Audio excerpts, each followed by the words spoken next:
Well, John, another season done with, and a really nice end to this one here at Fratton Park. Yeah, brilliant ending, I think, with what we managed to do after the end of the game. We would like to have won the game, but yeah, I thought we certainly put the effort in, and the endeavour was there, and the intent was there. So, yeah, very pleased we managed to end it on a high. How do you reflect on the point and the performance here? Really poor performance for the opening 20 minutes, and I think the best thing that could have happened to us was going a goal down. I'm not entirely sure why we started as poorly as we did, although we've got the natural excuses of the fact that we didn't have a huge amount riding on the game, but I still think we should have been a bit more professional. So I was really pleased that we bounced back in the second half, and actually after we went a goal down, and we played a lot better and fully deserved to draw the game, probably to win it as well. What did you say to the lads at half time?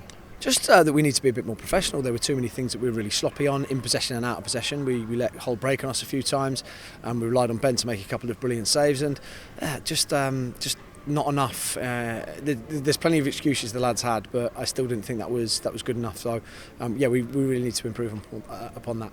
One change at the break, and with Chris coming on, and really nice for him to get his moment score in front of the Fratton end. Yeah, it was pre-planned in terms of bringing Lange off, and we looked at it and thought Chris is really going to suit this game. So, Chris hasn't scored here this season. He scored the brace at the Riverside, and it's not been the most successful goal scoring period for him, but he's had a massive impact, particularly in the second half of the season when he's come back from the injury, and he's played as well as he has. So really pleased that Chris managed to get the goal. He fully deserved it. As we spoke about in the week, you wanted to finish the season unbeaten, and we've done exactly that. I think it's now 5 going into the new season. Yeah, I think that's great. I think that signifies real progress. If 5 unbeaten, we've had 3 of those home games where we've really solidified in terms of the defensive output, and away from home to draw at Sheffield Wednesday and to beat Norwich. That represents really good progress from last year. From the back end of last year and the first half of the season. Looking forward to a break now?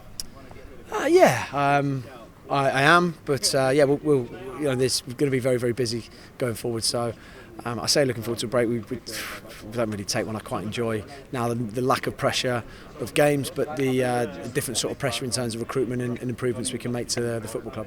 I say a break, but you'll be back here on Monday, getting your boots on. Yes, I've got to prep properly tomorrow, which will be should be fine. But prep properly tomorrow. I'm really looking forward to playing on here. I don't think the last time I played here seemed like a long time ago. I know a couple of the pictures have come out, but yeah, I think it'll be great. Look at the surface here behind us at this time of the year. So yeah, really looking forward to it. And just finally, as you said, 5 unbeaten going into the new season, and sort of a real chance and a real moment where we've built some excitement going into it as well for the fans. Yeah, I think it's important for the boys to know that we can be competitive, and that was the big thing for me. I think after January, to make sure that when we did strengthen, there were going to be games that we lost, there were going to be games that we drew, but it was about being competitive, and we weren't competitive enough in some of those away games, in particular at the start of the season.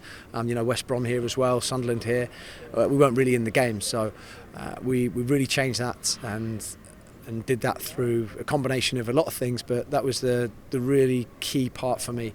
And after we lost to West Brom, I think we all of a sudden became a side that was much more difficult to beat away from home. We hadn't had that issue at home, but much more difficult to beat away from home. And we lost by the odd goal. Our away record still wasn't good enough, but the 2 away wins that we did pick up with Oxford, Norwich, they were obviously really important, and that's something we need to take into next season.